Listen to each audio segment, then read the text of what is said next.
अस्सलाम वालेकुम नाजरीन, जेम्स स्पोर्ट्स की एक और एपिसोड के साथ मैं हूं मोहम्मद जवाद और आप इस वक्त देख रहे हैं जेम्स टीवी। तमाम देखने वाले नाजरीन को अपनी एक और एपिसोड में खुशामदीद कहता हूं और उम्मीद करता हूं कि आप सब पहले की तरह बिल्कुल खैरियत से होंगे। अल्लाह ताला आप सबको अपनी हिफ्ज़-ओ अमान में रखे। और आप सबसे पहले ये सोच रहे होंगे कि मैं कुछ वक्त के लिए कहाँ गायब हो गया था और एपिसोड्स क्यों नहीं हो रही थी। तो सबसे पहले मैं आपको ये बताता चलूँ कि कुछ मसरूफियत की वजह से मैं अपने प्रोग्राम को कंटिन्यू नहीं कर पा रहा था। लेकिन अब टेंशन की बिल्कुल भी बात नहीं है, क्योंकि अब एवरी ट्यूसडे जो है वो जेम्स स्पोर्ट्स की एपिसोड आपके सामने पेश हुआ करेगी। और जिस तरह आपके इल्म में है कि जेम्स स्पोर्ट्स में हम मुख्तलिफ मौज़ूआत पर बात करते हैं, यानी मेरी ये कोशिश होती है कि मैं स्पोर्ट्स की जितनी भी अपडेट्स हैं वो शॉर्टली आप तक पहुंचाऊं। और आप भी उम्मीद करता हूं कि मेरी एपिसोड्स को एंजॉय करते होंगे और अपनी राय से ज़रूर आगाह किया करें। अगर प्रोग्राम में कोई कमी पेशी है तो उसके बारे में भी ज़रूर बताया करें, या फिर कोई पॉइंट ऐड करना है, यानी अगर आपको लगता है कि प्रोग्राम में ये सब भी होना चाहिए तो वो भी आप हमें कमेंट बॉक्स के ज़रिए बता सकते हैं। या फिर इसके अलावा हमारे दिए गए राब्ता नंबर 0313-316-1636 पर कॉल करके आप मेरे प्रोग्राम जेम्स स्पोर्ट्स का हिस्सा बन सकते हैं बज़रिया लाइव कॉल। इन तमाम मौज़ूआत पर भी बातचीत होती रहेगी, लेकिन आज की एपिसोड का बाकायदा तौर पर करते हैं आगाज़, क्योंकि आज के एपिसोड्स में बहुत सारे टॉपिक्स पर मुझे आपसे डिस्कशन करनी है। और सबसे पहले हम बात करेंगे पाकिस्तान और न्यूजीलैंड के दरमियान होने वाली ओडीआई सीरीज़ की। जी हाँ, ओडीआई सीरीज़ अब इख्तिताम पजीर हो चुकी है, लेकिन अनफॉर्चुनेटली इसमें भी हमें शिकस्त का सामना करना पड़ा। इसे कुदरत का निज़ाम भी कहा जा सकता है, या फिर ये हमारा बैड लक भी है कि हम कोई भी सीरीज़ अब नहीं जीत पा रहे। होम कंडीशंस पे जो है वो हमारी जो कारकर्दगी है वो बहुत मायूस कुन और परेशान कुन होती जा रही है। इस हवाले से अगर मैं आपको तफसीलन आगाह करूं तो first of all thanks to New Zealand team, जो कि इतने साल के बाद उसने पाकिस्तान का दौरा किया और ये दौरा बहुत कामयाब रहा। ये एक हमारे लिए यानी पूरे पाकिस्तानी कौम के लिए एक प्राउड का मोमेंट है, क्योंकि इतने वेल नॉन तरीके से हमने इस पूरी जो सीरीज़ थी, चाहे वो टेस्ट सीरीज़ हो चाहे वो वनडे सीरीज़ हो, उसको ऑर्गेनाइज करने में हम कामयाब रहे। इससे पहले जिस तरह आपने देखा कि ऑस्ट्रेलिया भी पाकिस्तान आई और पाकिस्तान से सीरीज़ खेली, उसके बाद इंग्लैंड ने पाकिस्तान का दौरा किया और उसमें T20 मैचेस भी खेले, टेस्ट मैचेस भी खेले, और अब न्यूजीलैंड भी पाकिस्तान का कामयाब दौरा करने के बाद अपने वतन वापस रवाना हो चुकी है। इस दौरे में पहले टेस्ट मैचेस खेले गए, उसके बाद फिर वनडे का मैदान सजा, जहां पर कराची के स्टेडियम में दोनों टीमें मद्दे मुकाबिल आईं। और पहले वनडे में पाकिस्तान टीम की जो कारकर्दगी थी वो थोड़ी सी बेहतर नज़र आई, लेकिन दूसरे वनडे की जानिब अगर मैं बढ़ूँ तो पाकिस्तान टीम को उसमें शिकस्त का सामना रहा। इस शिकस्त की बहुत सारी वजूहात हैं। जहाँ तक मुझे लगता है कि पाकिस्तान टीम थोड़ी सी लूज़ पड़ गई थी, क्योंकि शायद वो ये लोग जो पूरी टीम है वो ये सोच रही थी कि अब अगर हम दूसरा मैच जीत जाते हैं तो सीरीज़ हम अपने नाम कर लेंगे, तो लास्ट मैच जो यानी जो थर्ड मैच है उसको देखने में किसी को मज़ा नहीं आएगा। इसलिए जो है वो सीरीज़ 1-1 से बराबर हुई और फैसला जो था वो आखिरी वनडे पे चला गया। लास्ट वनडे पे अगर मैं आपको लेकर आऊं और लास्ट वनडे की अगर हम बात करें तो लास्ट वनडे में पाकिस्तान टीम की जो कारकर्दगी थी, यानी पहले पाकिस्तान टीम ने बैटिंग की और शानदार कारकर्दगी दिखाई, जिसमें सरे फहरिस्त फ़खर जमान रहे। उन्होंने अपनी जगह अब टीम में पक्की कर ली है, क्योंकि उन्होंने शानदार सेंचुरी स्कोर की इस मैच में। उनके साथ अगर दीगर प्लेयर्स पर हम बात करें तो इमामुल हक की कारकर्दगी अब एक सवालिया निशान बनती जा रही है, क्योंकि वो काफ़ी अरसे से टीम में मौजूद है, लेकिन वो कोई अच्छी कारकर्दगी दिखाने में अभी तक कामयाब नहीं रहे हैं। तो देखना ही होगा कि वो आगे कब तक जो है वो टीम में रहते हैं, उनकी कारकर्दगी किस तरह की रहती है। अगर दीगर प्लेयर्स की बात करूं और दीगर प्लेयर्स की जानिब हम बढ़ें तो बाबर आजम की कारकर्दगी कुछ मिली जुली रही, और मुझे ऐसा लगता है कि हम स्कोर और जो है वो आगे तक ले जा सकते थे, लेकिन जाहिर है हमारा बैटिंग ऑर्डर इतना मजबूत नहीं है। ये तो फ़खर जमान ने सेंचुरी स्कोर की, जिसकी बदौलत पाकिस्तान ने मुकर्ररा ओवर्स में 261 रन बनाए। जवाब में अच्छी बॉलिंग का मुजाहरा देखा गया पाकिस्तान के बॉलर्स की जानिब से, क्योंकि आउटस्टैंडिंग बॉलिंग रही ओवरऑल हमारे बॉलर्स की, और शुरुआत में ही हमने 6 विकेटें हासिल कर ली थी और उसके बाद आसानी हम वो मैच जीत सकते थे, लेकिन वहाँ पर थोड़ा सा हम लूज़ पड़ गए। लेकिन यहाँ पर खुसूसन मैं जिक्र करूँगा न्यूजीलैंड के बैट्समैन ग्लेन फिलिप्स की, जो कि अपनी बारी का इंतजार कर रहे थे ग्राउंड से बाहर, और जब वो पिच पर आए तो उन्होंने किसी बॉलर को नहीं बख्शा। ग्राउंड के चारों जानिब उन्होंने शॉट्स खेले और वो अभी हालिया वक्तों में वर्ल्ड कप खेलकर जो है वो वापस आए हैं, तो वो अपनी अच्छी और बेहतरीन फॉर्म में इस वक्त नज़र आ रहे हैं और इसी फॉर्म को उन्होंने यूटिलाइज किया पाकिस्तान के खिलाफ और पाकिस्तान के बॉलर्स को वो प्रेशर में लाने में कामयाब रहे। इस तरह फाइनल में पाकिस्तान को शिकस्त का सामना करना पड़ा और ओडीआई जो सीरीज़ है उससे भी हाथ धोना पड़ा। अब इन तमाम शिकस्तों के बावजूद, क्योंकि 2022 के इख्तिताम पर हम ये उम्मीद कर रहे थे कि 2023 पाकिस्तान टीम के लिए एक मुस्बत और अच्छा साल साबित होगा और होम कंडीशंस पे पाकिस्तान जो है वो मुख्तलिफ मैचेस को जीतने में कामयाब रहेगी, लेकिन ये पहला ही दौरा पाकिस्तान के लिए अच्छा साबित नहीं हुआ। लेकिन खैर, हम दुआ गो हैं साथ साथ कि हमारी कौमी टीम जो आने वाले मैचेस हैं उनको जीतने में कामयाब रहेगी। इसके अलावा अब आने वाली मसरूफियात पाकिस्तान की ये हैं कि जिस तरह आप सबके इल्म में है कि अब चंद दिनों के बाद पाकिस्तान सुपर लीग के 8वें सेशन का मेला सजने को है और पाकिस्तान के जितने भी खिलाड़ी हैं वो मुख्तलिफ टीम्स में एक्शन में नज़र आते हैं और फॉरेन प्लेयर जो हैं वो भी पाकिस्तान तशरीफ़ लाएंगे और पाकिस्तान सुपर लीग 8 का हिस्सा बनेंगे। इस हवाले से भी आज के एपिसोड में मैं आपको तफसील से आगाह करूंगा, लेकिन यहाँ हम बात करते हैं पिछले दिनों पाकिस्तान क्रिकेट बोर्ड में होने वाली कुछ तब्दीलियों की। जी हाँ, जिस तरह आप सबके इल्म में है कि पाकिस्तान क्रिकेट बोर्ड के साबिक चेयरमैन रमीज़ राजा को ओहदे से फारिग कर दिया गया और उनकी जगह नजम सेठी को नया चेयरमैन बना दिया गया। तो इस हवाले से अपडेट्स ये हैं कि नजम सेठी जैसे ही उन्होंने ओहदा संभाला तो उन्होंने बहुत सारी तब्दीलियां की हैं। जिस तरह उन्होंने चीफ सिलेक्टर मोहम्मद वसीम को फारिग कर दिया और शाहिद अफरीदी को नया चीफ सिलेक्टर तैनात किया, लेकिन अब अपडेट ये भी है कि शाहिद अफरीदी ने भी एज अ चीफ सिलेक्टर इस्तीफ़ा दे दिया है। तो अब देखना ये होगा कि फ्यूचर में पाकिस्तान का नया चीफ सिलेक्टर कौन होता है। मसाइल सिर्फ इतने ही नहीं है, पाकिस्तान को साथ साथ एक अच्छे हेड कोच की भी तलाश है और अच्छे एक जो है वो बॉलिंग कोच की भी तलाश है। तो देखना ये होगा कि पाकिस्तान का बॉलिंग कोच कौन बनता है, क्योंकि ज़राए के मुताबिक कहा ही जा रहा है कि पाकिस्तान क्रिकेट बोर्ड इस वक्त उमर गुल से राब्ते में है, क्योंकि उमर गुल का जो कॉन्ट्रैक्ट था अफगानिस्तान क्रिकेट बोर्ड के साथ वो अब अपने अख्ताम पर है। तो हो सकता है कि आने वाले वक्तों में उमर गुल पाकिस्तान के बॉलिंग कोच मुकर्रर किए जाएँ। इसके अलावा सबसे बड़ी अपडेट आज की ये है कि बाबर आजम की जो कप्तानी है उस पर सवाल उठना शुरू हो गए हैं, क्योंकि 2022 से लेकर अब तक बाबर आजम की कैप्टनसी में पाकिस्तान कोई भी सीरीज़ अपने नाम करने में जो है वो नाकाम रही है। और चाहे आप एशिया कप उठाकर देख लें, उसके बाद फिर वर्ल्ड कप में हमें शिकस्त का सामना करना पड़ा और फिर इंग्लैंड के बाद न्यूजीलैंड ने भी हमें होम कंडीशंस पे शिकस्त दे दी। तो अब कहा यह जा रहा है कि बहुत हद तक ये मुतवक्के है कि बाबर आजम से 2 फॉर्मेट की जो कैप्टनसी है वो अब वापस ले ली जाएगी और उन्हें एक फॉर्मेट का कैप्टन मुकर्रर किया जाएगा। इसके साथ साथ अपडेट ये भी है कि अनवर अली की वापसी करवाई जाएगी आने वाले मैचेस में पाकिस्तान के। देखना ही होगा, क्योंकि अब पाकिस्तान ने अफगानिस्तान के खिलाफ भी सीरीज़ खेलनी है, क्योंकि जिस तरह आप सब जानते हैं कि ऑस्ट्रेलिया ने अब अफगानिस्तान से कुछ वजूहात की बिना पर सीरीज़ खेलने से माजरत कर ली है और अफगानिस्तान के जितने प्लेयर्स हैं उन्होंने भी बिग बैश में शिरकत करने से अब माजरत कर ली है। तो गुड न्यूज़ ये है कि अफगानिस्तान के जितने भी प्लेयर्स होंगे वो पाकिस्तान सुपर लीग के आने वाले एडिशन के लिए मुकम्मल तौर पर दस्तयाब होंगे, जिनमें world class spinner Rashid Khan शामिल हैं, कैप्टन मोहम्मद नबी शामिल हैं, इसके अलावा नजीबुल्लाह जरदान हैं और भी दीगर प्लेयर्स हैं जो कि पाकिस्तान सुपर लीग के आने वाले एडिशन में एक्शन में नजर आएंगे। तो ये थी ओडीआई सीरीज़ की सिचुएशन जिसके हवाले से मैं आपको आगाह कर रहा था, और जो आने वाली सीरीज़ है पाकिस्तान की जो अब शेड्यूल है उसके हवाले से भी मैं आपको तफसीलन आगाह करूंगा। लेकिन यहाँ पर हम बात करते हैं एक और वनडे सीरीज़ की जो कि भारत और श्रीलंका के दरमियान खेली गई। क्या आउटस्टैंडिंग परफॉर्मेंस दिखाई भारत ने और बिल्कुल ही मायूस कर दिया श्रीलंका को।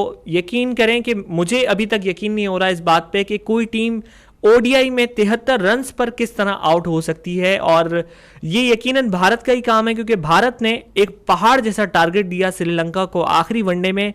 390 रन्स का एक पहाड़ जैसा टारगेट जब श्रीलंका के सामने आया, तो जाहिर है श्रीलंका की जगह अगर पाकिस्तान टीम भी होती तो वो भी इस टारगेट को चेज नहीं कर पाती। ये भारत का ही कमाल है कि वो इतना बड़ा टोटल खड़ा कर सकता है।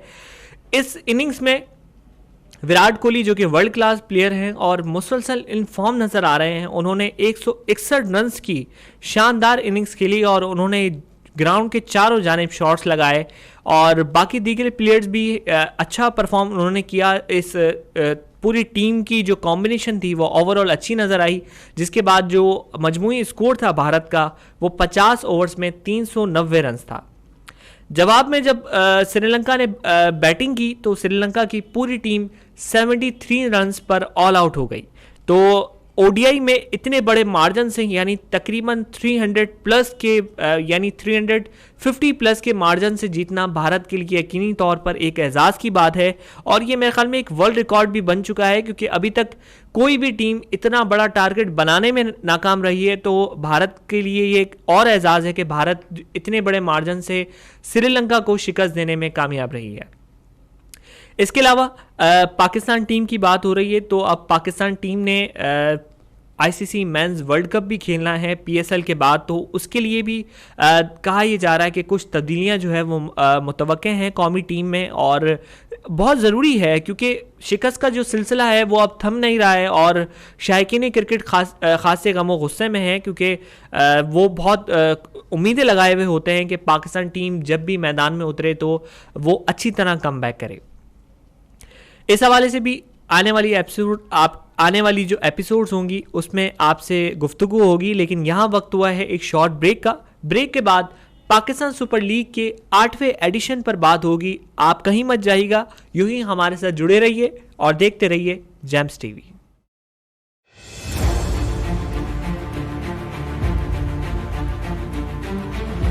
कश्मीर, फलस्तीन, चीचिया, बोस्निया, बर्मा पर अफजाद के हाथों उठाए जाने वाले मजालिम का मातम तो क्या करें। खुदा के नाम पर, खुदा के नाम लेवा, खुदा के बंदों का खून बहाते नजर आते हैं। नौजवान मुकर्रीरीन हो जाएं तैयार, क्योंकि जेम्स टीवी पर होने जा रही है लफ्जों की तकरार। तो देखना ना भूलें द वर्ड्स वॉर, क्योंकि जैसे हम लोग बोल सकते हैं वैसे कम लोग बोल सकते हैं।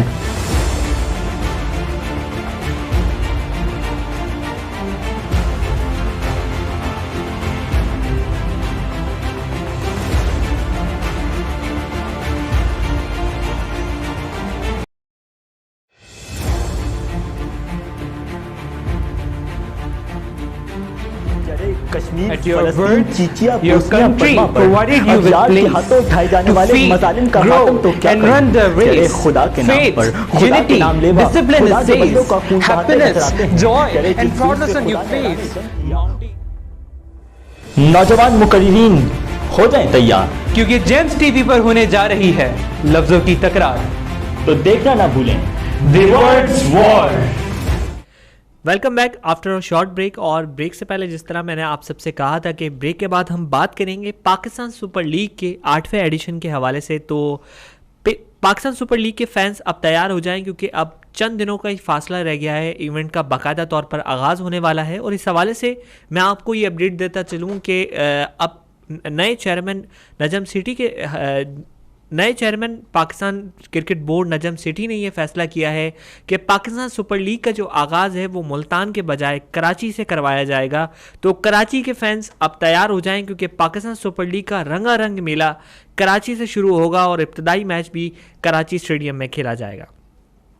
इस हवाले से मज़ीद खबरें भी मेरे पास मौजूद हैं और भी ये हैं कि जिस तरह मैंने आपसे कहा कि अफ़गानिस्तान के तमाम प्लेयर्स पाकिस्तान सुपर लीग के पूरे एडिशन के लिए दस्तयाब होंगे, तो ये एक अच्छा साइन है पाकिस्तान के शायकीन के लिए। और तमाम टीमों ने अब अपने 18 रुकनी स्क्वाड का भी ऐलान कर दिया है। तो इस हवाले से भी मैं आपको अपडेट करता हूँ कि टीम कॉम्बिनेशन कैसा है, क्योंकि बहुत सारे प्लेयर्स को शफल किया गया है दूसरी टीम्स में।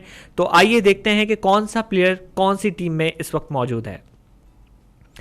सबसे पहले हम बात कर लेते हैं लाहौर कलंदर्स की, जिसके कैप्टन शाहीन शाह अफरीदी हैं और शाहीन शाह अफरीदी अब मुकम्मल तौर पर फिट हो चुके हैं और गुड न्यूज़ ये है कि वो पाकिस्तान सुपर लीग के आने वाले एडिशन में एक्शन में नजर आएंगे। तो शाहीन शाह अफरीदी के फैंस तैयार हो जाएं, क्योंकि जाहिर है उनकी एक तो कैप्टनसी तो वो अच्छी करते ही हैं, लेकिन जो उनकी बॉलिंग देखने का मजा आता है उसका जाहिर है एक अपना ही लुत्फ है। तो शाहीन शाह अफरीदी मुकम्मल फिट हैं और एक्शन में नजर आएंगे।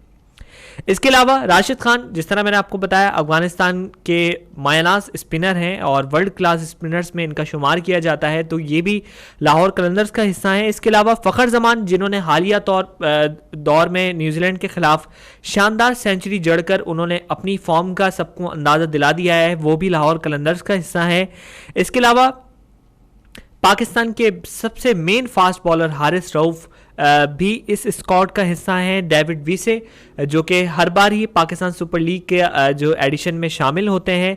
इसके अलावा हुसैन तलत, अब्दुल्ला शफीक, सिकंदर रजा, जो कि जिम्बाब्वे से ताल्लुक़ रखते हैं, एज अ स्पिनर और एज अ ऑलराउंडर जाने जाते हैं, वो भी लाहौर कलंदर्स के स्क्वाड का हिस्सा हैं। इसके अलावा लियाम डॉसन, दिलबर हुसैन, कामरान गुलाम, हैरी ब्रॉक, जो कि इंग्लैंड के अच्छे बैट्समैन हैं और उन्होंने अब पाकिस्तान का दौरा भी किया है और पहली भी यानी गुज़िश्ता जो पाकिस्तान सुपर लीग का एडिशन था उसमें भी वो एक्शन में नजर आए थे।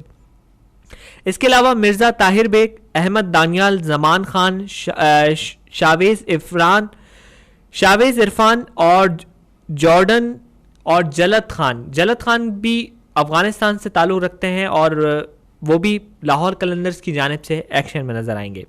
इसके बाद बढ़ते हैं पेशावर ज़ल्मी के स्क्वाड की जानिब और पेशावर ज़ल्मी की कैप्टनसी इस बार कराची के कैप्टन बाबर आजम को दी गई है, क्योंकि बाबर आजम जो है वो मूव करना चाह रहे थे खुद भी और कराची किंग्स भी ये चाह रही थी कि अब बाबर आजम को जो है वो किसी और टीम में मौका दिया जाए। तो इस बार कप्तान बाबर आजम पेशावर ज़ल्मी की तरफ से एक्शन में नजर आएंगे। इसके अलावा भनुका राजापक्से, जो कि श्रीलंका के लेफ्ट हैंडेड बैट्समैन हैं, हार्ड हिटिंग करते हैं, वो भी पेशावर ज़ल्मी का हिस्सा है। रोमन पॉवल, जो कि बहुत हार्ड हिटिंग करते हैं, वेस्ट इंडीज़ के बहुत अच्छे बैट्समैन हैं, वो भी पेशावर ज़ल्मी का हिस्सा हैं। इसके अलावा fast bowler Wahab Riaz, Sherfane Rutherford, Mujeebur Rahman, Mohammad Haris, Danish Aziz, Arshad Iqbal, Saim Ayub, Aamir Jamal, Tom Kohler, Cadmore, जो कि टी20 के बेहतरीन बैट्समैन हैं, वो भी पेशावर ज़ल्मी के पास मौजूद हैं। इसके अलावा सलमान इरशाद, उस्मान कादिर, सुफियान मुकीम, हसीबुल्ला और जिमी निशम के बारे में मैं आपको ये बताता चलूँ कि न्यूजीलैंड के बैट्समैन हैं, अच्छे ऑलराउंडर हैं और पहली दफ़ा वो पाकिस्तान सुपर लीग के 8वें एडिशन में एक्शन में नजर आएंगे। अगर आप पर्सनली अगर मैं आपको अपना फेवरेट स्क्वाड बताऊं तो अभी तक पेशावर ज़ल्मी मेरा फेवरेट स्क्वाड है, क्योंकि क्या टीम कॉम्बिनेशन है इनके पास, अच्छे ऑलराउंडर्स भी हैं, अच्छे बॉलर्स भी हैं, तो एक तगड़ा मुकाबला देखने को मिलेगा हमें पेशावर ज़ल्मी की जानिब से। आगे बढ़ते हैं और अब बात कर लेते हैं कराची किंग्स की। तो कराची किंग्स की जो कैप्टनसी है वो इस बार इमाद वसीम को दी गई है। मैथ्यू वेड, जो कि ऑस्ट्रेलिया के प्लेयर हैं, वो भी अब पाकिस्तान सुपर लीग को ज्वाइन करेंगे। इसके अलावा इमरान ताहिर, जो कि इससे पहले मुल्तान सुल्तान से खेलते रहे हैं, लेकिन इस बार वो कराची किंग्स में एक्शन में नजर आएंगे। इसके अलावा Haider Ali, James Vince, Imad Wasim, James Fuller, Shoaib Malik, Mohammad Amir, Andrew Tye, इसके अलावा तैयब ताहिर, शर्जील खान, मीर हमजा, आमिर यामीन, मोहम्मद इखलाक, कासिम अकरम, इरफान खान नियाजी, तबरेज शमसी, जो कि अच्छे एक बॉलर हैं, अच्छे स्पिनर हैं और वर्ल्ड क्लास स्पिनर हैं, जो कि साउथ अफ्रीका से ताल्लुक़ रखते हैं, वो भी इस बार एक्शन में नजर आएंगे। इसके अलावा मोहम्मद उमर, ये कराची किंग्स का पूरा एक कंप्लीट स्क्वाड था जिसके हवाले से मैं आपको आगाह कर रहा था। और अब आगे बढ़ते हैं और नज़र डालते हैं कोयटा ग्लैडिएटर्स के स्क्वाड की। कोयटा ग्लैडिएटर्स के स्क्वाड पर अगर हम एक नज़र डालें तो इस बार भी सरफराज अहमद को ही कैप्टन मुकर्रर किया गया है कोयटा ग्लैडिएटर्स की मैनेजमेंट की जानिब से। इसके अलावा मोहम्मद नवाज, वनिंदु हसरंगा, जो कि श्रीलंका से ताल्लुक़ रखते हैं, अच्छे स्पिनर हैं, वो भी इस टीम का हिस्सा हैं। नसीम शाह, जैसन Roy, Iftikhar Ahmad, Odean Smith, Mohammad Hasnain, Sarfaraz Ahmad, Ehsan Ali, Umaid Asif, Mohammad Zahid, Umar Akmal, Naveen ul Haq, will Smith, इसके अलावा अब्दुल वाहिद Bangulzai, Emil Khan, Martin Guptill और उमर बिन यूसुफ कोयटा ग्लैडिएटर्स के स्क्वाड का हिस्सा है। इसके अलावा अगर आगे बढ़ें तो अब नज़र डालते हैं इस्लामाबाद यूनाइटेड के स्क्वाड पर और देखते हैं कि कौन कौन से प्लेयर्स इस बार इस्लामाबाद यूनाइटेड की जानिब से एक्शन में नज़र आएंगे। सबसे पहले कैप्टन की बात करें तो कैप्टन शादाब खान है, इसके अलावा एलेक्स हेल्स, रहमानुल्लाह गुरबाज, ये बेहतरीन कॉम्बिनेशन है। अगर ओपनिंग जोड़ी जानने की अगर आप कोशिश करें तो ये एक बेहतरीन प्लेयर है पाकिस्तान सुपर लीग का अब तक का। इसके अलावा Asif Ali, Mohammad Wasim junior, Fazal Haq Farooqi, Hasan Ali, Faheem Ashraf, Azam Khan, Abrar Ahmed, Paul Stirling, Colin Munro, Shoaib Maqsood, Romaan Raees, Zeeshan Zameer, Hasan Nawaz, Moeen Ali और मुबशिर खान जो है वो इस्लामाबाद यूनाइटेड का हिस्सा है। इसके बाद अब बात करते हैं मुल्तान सुल्तान की। तो मुल्तान सुल्तान की कैप्टनसी इस बार भी मोहम्मद रिजवान के पास है। इसके अलावा जॉश लिटिल जो कि वर्ल्ड कप में बहुत अच्छी बॉलिंग करते रहे हैं, वो भी अब मुल्तान सुल्तान में एक्शन में नज़र आएंगे। इसके अलावा डेविड मिलर जो कि लेफ्ट हैंडेड बैट्समैन है साउथ अफ्रीका के, वो भी पाकिस्तान सुपर लीग का हिस्सा बनने जा रहे हैं। और इसके अलावा मोहम्मद रिजवान, शान मसूद, राइली रिसो, खुशदिल शाह, अकील हुसैन, टिम डेविड, शाहनवाज दहानी, उस्मान खान, उसामा मीर, समीन गुल, मोहम्मद सरवर आफरीदी, अनवर अली, एहसान उल्लाह और अब्बास आफरीदी, अरफात मिनहास, आदिल रशीद, ये तमाम प्लेयर्स जो हैं वो मुल्तान सुल्तान की जानिब से पाकिस्तान सुपर लीग के 8वें एडिशन में एक्शन में नजर आएंगे। ये तमाम स्क्वाड्स जो कि मैं आपसे शेयर कर रहा था आज के एपिसोड में, आप मुझे कमेंट के ज़रिए ज़रूर ये बताइएगा कि इन तमाम स्क्वाड्स में से आपका फेवरेट स्क्वाड कौन सा है, क्योंकि मैंने अपने स्क्वाड के बारे में आपको बता दिया है। और पाकिस्तान सुपर लीग का अब चंद दिनों के बाद आगाज़ होगा और कहा यह जा रहा है कि 13 फरवरी से जो है वो लीग का बाकायदा तौर पर आगाज़ किया जाएगा। इस हवाले से भी मैं आने वाली एपिसोड्स में आपको तफसीलन आगाह करूँगा। लेकिन आज के एपिसोड का टाइम अपने इख्तिताम को पहुँचा।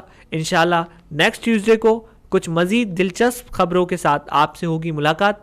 तब तक के लिए अपना बहुत सारा ख्याल रखिए, हमारे साथ यूं ही जुड़े रहिए और देखते रहिए जैम्स टीवी।